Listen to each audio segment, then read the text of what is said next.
আপনি সব সময় কিছু না কিছু খুঁজে পাবেনই। সব সময় এমন কিছু পাবেন যা আরও খারাপ হতে পারত। সুতরাং এই ধরনের প্রজ্ঞা নিয়ে বেঁচে থাকা খুবই কঠিন। কিন্তু কেউ যদি এভাবে জীবনযাপন করতে পারে তাহলে সে শুধু নিজেরই উপকার করলো। অমা ইয়াশকুর ফা ইন্নামা ইয়াশকুরু লিনাফসিহি, যে কৃতজ্ঞতা প্রকাশ করে সে তা নিজের কল্যাণেই করে।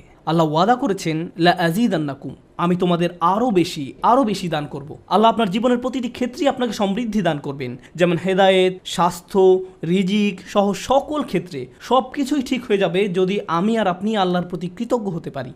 এটাই এখানে প্রজ্ঞা। তারপর তিনি বলেন ওমান কাফারা ফা ইন্নাল্লাহা গানিয়্যুন হামিদ, আর যে কৃতজ্ঞ হয় আল্লাহ অভাবমুক্ত। আল্লাহ হলেন গানি এবং হামিদ, তিনি ধনী এবং প্রশংসিত। অর্থাৎ আপনার প্রশংসা তার দরকার নেই। মানুষের প্রশংসার দরকার হয়, কিন্তু আল্লাহর প্রশংসার দরকার নেই। কিছু মানুষ বলে কেন আমি তার প্রতি কৃতজ্ঞ হব, তোমাদের প্রভুর কেন এত প্রশংসা দরকার হয়। সাধারণ নাস্তিকরাই প্রশ্ন করে কেন তোমাদের রব সবসময় প্রশংসা করতে বলে। আল্লাহ বলেন তিনি হলেন গানি, তার কোনো কিছুর প্রয়োজন নেই, তার প্রশংসার দরকার পড়ে না। এটা তোমাদের জন্য, এই প্রশংসা করার মাধ্যমে তোমরাই উপকৃত হবে। তিনি হলেন হামিদ, তোমরা প্রশংসা করো বা না করো তিনিই প্রশংসার মালিক। শুধু শুকর বা কৃতজ্ঞতা নয়, বরং হামদ বা প্রশংসাও তার অধিকারভুক্ত। তিনি আপনার প্রশংসার জন্য অপেক্ষা করেন না। তারপর এই মানুষটি হযরত লোকমান, যিনি কৃতজ্ঞতা এবং শুকরিয়ার জিন্দেগি যাপন করতেন, আর এই দুইটি গুণ তার জীবনের সব কিছুতেই দীপ্তি ছড়িয়েছিল। তিনি কোনো কিছু সম্পাদন করতে গেলে এই গুণগুলো তার মনোভঙ্গি ঠিক করে দিত। আপনি কি কাজ করেন সেটা যেমন গুরুত্বপূর্ণ, তার চেয়েও বড় গুরুত্বপূর্ণ ব্যাপার হলো এই কাজের প্রতি আপনার মনোভঙ্গি কেমন। শুধু কি করেন তাই নয়, বরং কিভাবে করেন সেটাও গুরুত্বপূর্ণ। আপনারা উভয়ে বিসমিল্লাহ বলে খাওয়া শুরু করেছেন, সব কিছু দেখতে একই রকম, কিন্তু একজনের কৃতজ্ঞতার মনোভঙ্গি ছিল আর অন্যজনের সেটা ছিল না। একজন এই দুনিয়া এবং পরকাল উভয় জগতেই লাভবান হবে, অন্যজন হবে না। অন্যজন এই সমস্ত উপকারের দরজা বন্ধ করে রেখেছে, কারণ যে দৃষ্টিভঙ্গিতে সে খেয়েছিল সেটা কৃতজ্ঞতার দৃষ্টিভঙ্গি ছিল না। শুকর শুধু কাজের নাম নয়, এটা মনোভঙ্গিরও নাম। এখন তিনি তার ছেলেকে কি বললেন, ওয়া ইয ক্বালা লুকমানু লিইবনিহি ওয়া হুয়া ইয়াইযুহু।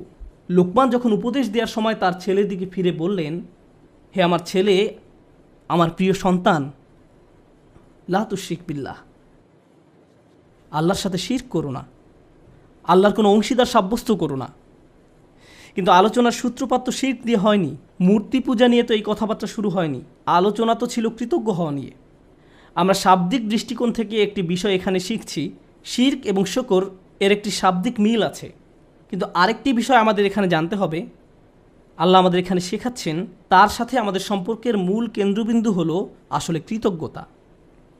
আমাদের আল্লাহর প্রতি যত ধরনের অনুভূতি রয়েছে, আমরা তার দাস, আমরা তাকে ভয় করি, আমরা তার কর্তৃত্ব মেনে নিয়েছি, আমরা জানি যে তিনি আমাদের সৃষ্টিকর্তা, এই সব কিছুই সত্য। কিন্তু এই সব কিছুর মাঝে আল্লাহর সাথে সত্যিকারের সম্পর্ক তৈরি করতে হলে আমাদের অন্তরে যা থাকতে হবে তা হলো কৃতজ্ঞতাবোধ।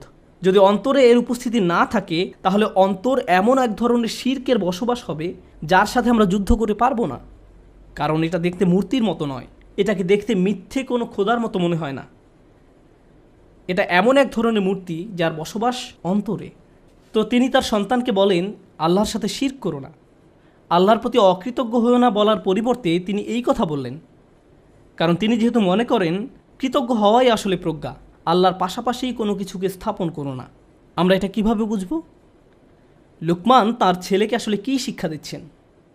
প্রসঙ্গত এটা শুধু সন্তানের সাথে পিতার কথোপকথন নয়, বরং এটা এমন যে কারো জন্য হতে পারে যার অধীনে কেউ বাস করে। আপনার জীবনে যদি এমন কেউ থাকে যে আপনার কাছ থেকে প্রজ্ঞার তালাশ করে, বিশেষত আমি বাবাদের উদ্দেশ্যে বলছি, এমনকি এর বাইরেও আপনি হয়তো বড় ভাই, আপনি এমন পজিশনে আছেন যেখানে অন্যরা আপনার অনুসরণ করে, সেক্ষেত্রে আপনার উচিত এই শিক্ষাটি তাদের নিকট পৌঁছে দেয়া। আমি নিজেকে এই প্রশ্নটি করি। আপনাদের কাউকে কাউকে আল্লাহ অনেক কিছু দিয়েছেন, যেমন আপনাদের হয়তো ভালো চাকরি আছে, ভালো ব্যবসা আছে, টাকার সমস্যা নেই, গাড়িও আছে, আপনার সব কিছুই আছে। ফলে আপনার বাচ্চাদের জীবন আপনার নিজের জীবনের চাইতেও অনেক বেশি সহজতর। কিন্তু আপনি যখন ছোট ছিলেন আপনার জীবন এতটা সহজ ছিল না। আমার এখনও মনে আছে, ঈদের সময় আমরা বার্গার কিনতাম, আমরা একটা বার্গার কিনে পুরো পরিবার সবাই ভাগ করে খেতাম। এটাই ছিল আমাদের ঈদ। আমি আমার বোনের টুকরার দিকে তাকিয়ে থাকতাম, কারণ মাঝখানের টুকরাটা ছিল সবচেয়ে বড়। অনেক বাচ্চারা প্রথম টুকরাটা চায়, কিন্তু প্রথম টুকরাটিতে তো শুধুই রুটি। এখানে আসল কথা হলো So, আমাদের বাচ্চারা এসব জানে না, তারা এভাবে বলে আমি আমারটাতে চিজ চাই, আমারটাতে মেয়োনিজ চাই, কেউ বলে আমারটাতে চিজ না পেঁয়াজ চাই। আমার বাল্যকাল আর তাদের বাল্যকাল একরকম নয়। তারা কষ্ট দেখে না। যখন